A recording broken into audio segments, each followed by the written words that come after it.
Last video में हमने सीखा था कि टेबल को किस तरह से क्रिएट करते हैं और टेबल को डिजाइन कैसे करते हैं। इस वीडियो में हम सीखेंगे कि टेबल को 2 पार्ट्स में डिवाइड कैसे करें, यानी कि कोल स्पैन करना हो तो हमें। मैंने एक्सेल में एक टेबल बनाई हुई है। यही टेबल अगर हमें वेब पेज पर बनानी हो तो हम कैसे बनाएंगे। मैंने यहाँ पर नोटपैड का पेज ओपन कर रखा है, उसमें सभी टैग लगाई हुई है। टेबल बनाने के लिए हम यहाँ पर लगाएंगे टेबल टैग। टेबल एक स्पेस देकर मैंने यहाँ पर डाला बॉर्डर लेना कंपलसरी है। बॉर्डर आप 1 का लो या 2 का लो, मैंने यहाँ पर डाला बॉर्डर 2 का। बॉर्डर कलर कैसा हो, बॉर्डर कलर में स्पेस नहीं देना। आप बॉर्डर कलर लेना चाहें ले सकते हैं, नहीं लेना चाहें इसे स्किप कर सकते हैं। मैंने बॉर्डर कलर यहाँ पर डाला blue.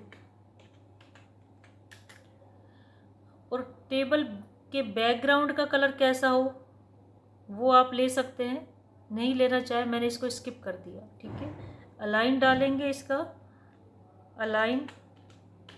Align is equal centre. मुझे फर्स्ट रो बनानी है। एक्सेल की जो टेबल ओपन है एक्सेल की सीट में, उसमें आप देख रहे हो कि फर्स्ट रो में लिखा हुआ है डिटेल ऑफ कंप्यूटर स्टूडेंट, और सेकंड रो में है हार्डवेयर स्टूडेंट और सॉफ्टवेयर स्टूडेंट। उसके बाद थर्ड रो में रोल नंबर, नेम और मार्क्स है, और बाद में उनकी डिटेल है। तो यहाँ पर कुल कितने रो हैं?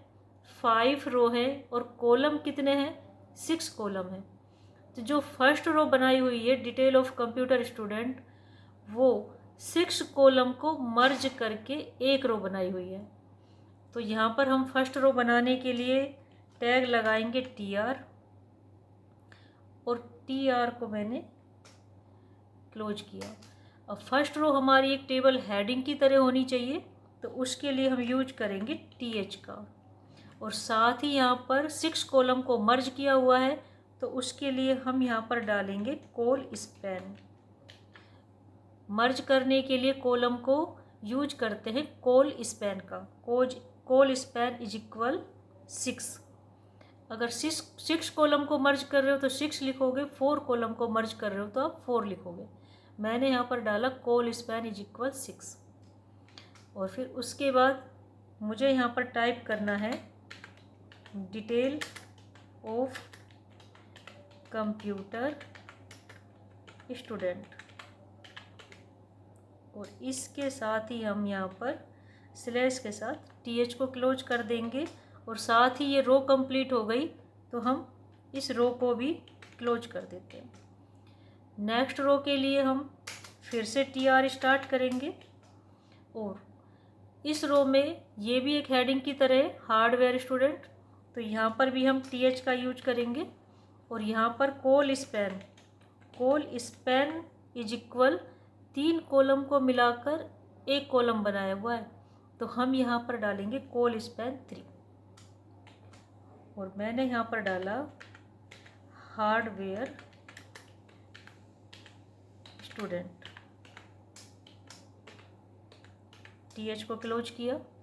अब इसी रो में जो सेकंड कॉलम है वो है सॉफ्टवेयर स्टूडेंट का, उसमें भी 3 कॉलम को मर्ज करके एक कॉलम बनाया हुआ है।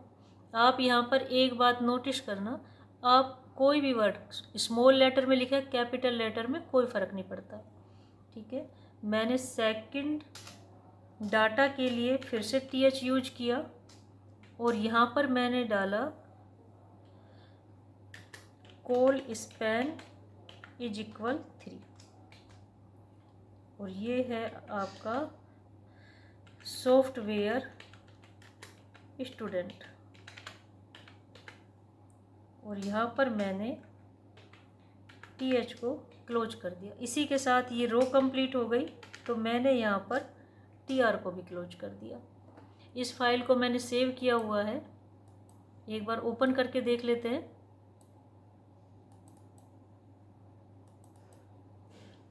इस तरह से ये टेबल बन के आएगी। फिर से एंट्री करते हैं हम यहाँ पर थर्ड रो के लिए। फिर से मैंने TR का यूज किया। और अब जो हमारा डाटा है वो हेडिंग नहीं है, टेबल डाटा है, तो उसके लिए हम यूज करेंगे TD का। और इस TD में ना कोई कॉल स्पैन है, ना ही कोई रो स्पैन है। मैंने यहाँ पर एंट्री की, फिर से TD लगाया और यहाँ पर अब आएगा नेम। ये जो सेल बन रहा है वो नेम के लिए है। नेक्स्ट TD, यहाँ पर इसके बाद आते हैं मार्क्स और इसके बाद TD को क्लोज करना है, लेकिन रो क्लोज नहीं होगी। मैं इसी को कॉपी पेस्ट कर लेती हूँ क्योंकि आगे वाले 3 सेल में यही है, तो मैंने इसको कॉपी करके पेस्ट कर दिया। एक रो का काम कंप्लीट हो गया। अब मैं यहाँ पर TR को क्लोज कर देती हूँ।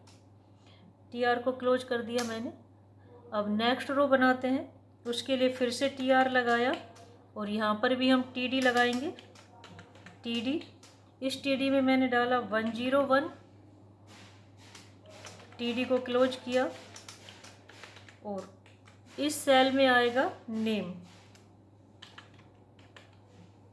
नेम हम नेम नहीं लिखेंगे, हम यहाँ पर नेम डालेंगे। TD क्लोज और यहाँ पर आएगा मार्क्स। इस TD में मैंने डाला मार्क्स, फिर से TD क्लोज। और मैं ऐसे करती हूँ, इसको कॉपी पेस्ट कर लेते हैं, जो बाद में डाटा है उसको चेंज कर लेंगे। मैंने इसे कॉपी किया और यहाँ पर पेस्ट कर दिया। यहाँ पर रोल नंबर सेम ही है, स्टूडेंट का नाम चेंज करना होगा।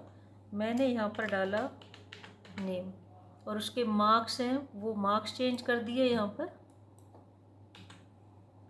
ठीक है, ये 4th रो भी मेरी कंप्लीट हो गई, तो मैंने यहाँ पर इसको TR को क्लोज कर दिया। अब नेक्स्ट रो के लिए मैं इसी को ही कॉपी पेस्ट कर देती हूँ। इस कंप्लीट रो को मैंने सेलेक्ट किया और यहाँ पर इसके बाद मैंने इसको पेस्ट कर दिया। मुझे सिर्फ करना क्या है, यहाँ पर डाटा को चेंज करना है। रोल नंबर चेंज किए, स्टूडेंट का नेम चेंज किया मैंने, और जो उसके मार्क्स थे वो चेंज करेंगे हम। यहाँ पर रोल नंबर और यहाँ पर नाम है जो, वो नाम चेंज करेंगे हम, और जो मार्क्स हैं वो मार्क्स चेंज होंगे। ये रो कंप्लीट हो गई मेरी। अब इसके बाद हम टेबल को क्लोज कर देते हैं। टेबल क्लोज, बॉडी और HTML मैंने पहले से ही क्लोज किया हुआ है।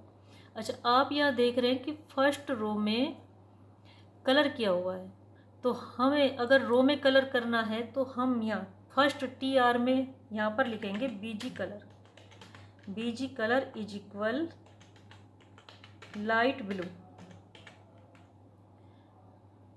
और जो बाद में अगर आप कलर करना चाहें तो कलर कर सकते हैं, नहीं करना चाहें तो इसे स्किप कर सकते हैं। अगर आपको कलर करना है तो हर रो में इसी तरह से लगाना होगा, BG colour is equal pink. Next row में फिर से लगाएंगे आप, इसी को ही मैंने कॉपी पेस्ट कर लिया। इस तरह से आप हर रो में अलग अलग कलर भी कर सकते हैं, सेम कलर करना चाहें तो सेम कलर भी कर सकते हैं। अब इसे सेव किया मैंने, एक्सेल की शीट को मैं क्लोज कर देती हूँ।